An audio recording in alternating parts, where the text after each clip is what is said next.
Today we're going to talk about the proper way of climbing and descending a rolling ladder, stationary ladder right now, using a reach pole and the different types of reach poles and the different methods of doing it safely. First, you can climb, you have to maintain 3 points of contact, which is either 2 hands or 2 feet. So 1 hand and 2 feet, or 2 hands and 1 foot. So you can climb the ladder with the reach pole. The problem for most people is you can't descend the ladder with the reach pole and the box in hand.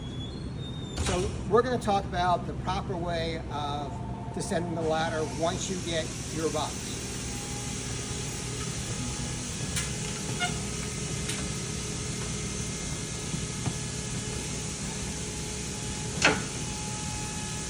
So now I've gotten the box and I have the reach pole.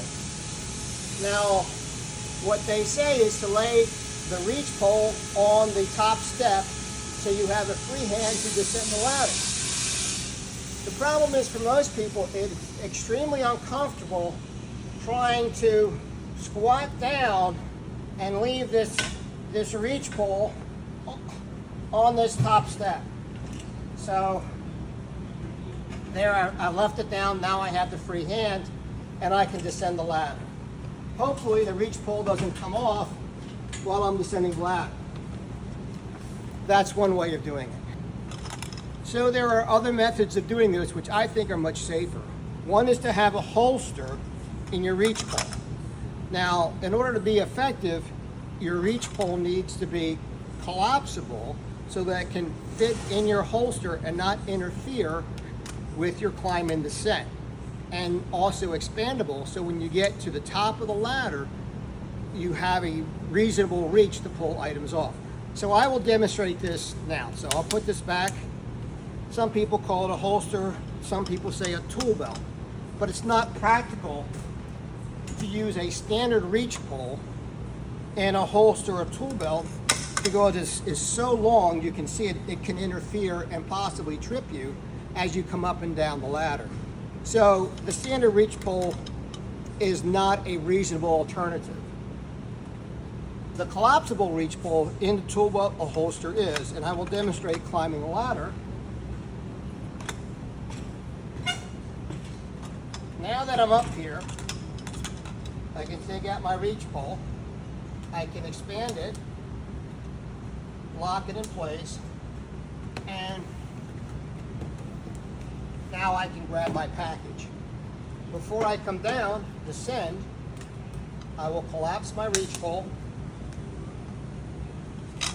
Now I have a free hand and I can descend the ladder, maintaining 3 points of contact.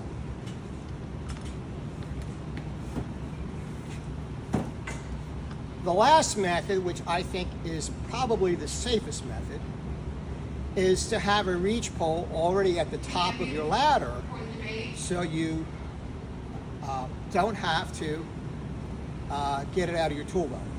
So I will climb the ladder,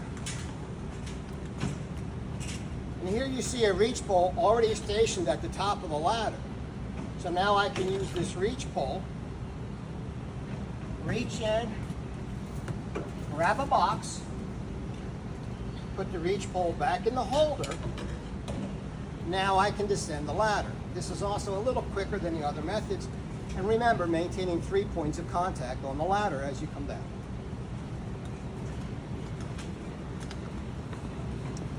So these are your ladder alternatives when using a reach pole. The first method, I think, is arguably unsafe because it is very uncomfortable to try and squat down at the top of a ladder and lay a reach pole flat. The reach pole could fall off and hit somebody or fall off and break. Or you could fall off the ladder because you're still trying to hold on to your package as you're reaching down, which really doesn't leave you a hand to hold on to the ladder with as you're squatting down at the top of a ladder. Very dangerous. Plus the fact that once you're down with your package, you have to climb the ladder again to retrieve your reach pole and then come back down with it. So that's 2 ladder climbs, doubling your chances of accidents. The second opportunity was with your tool belt, your holster for your collapsible reach pole, doesn't interfere with your climb and descent. Also allows the user to have a free hand climbing and descending. And the final choice was to have a reach pole stationed at the top of the ladder, so you can climb it with both hands and you can descend it holding the package and having that other hand to hold onto the ladder for 3 points of contact. Thank you for your time. Talk to Saltrax for safe alternatives in your warehouse.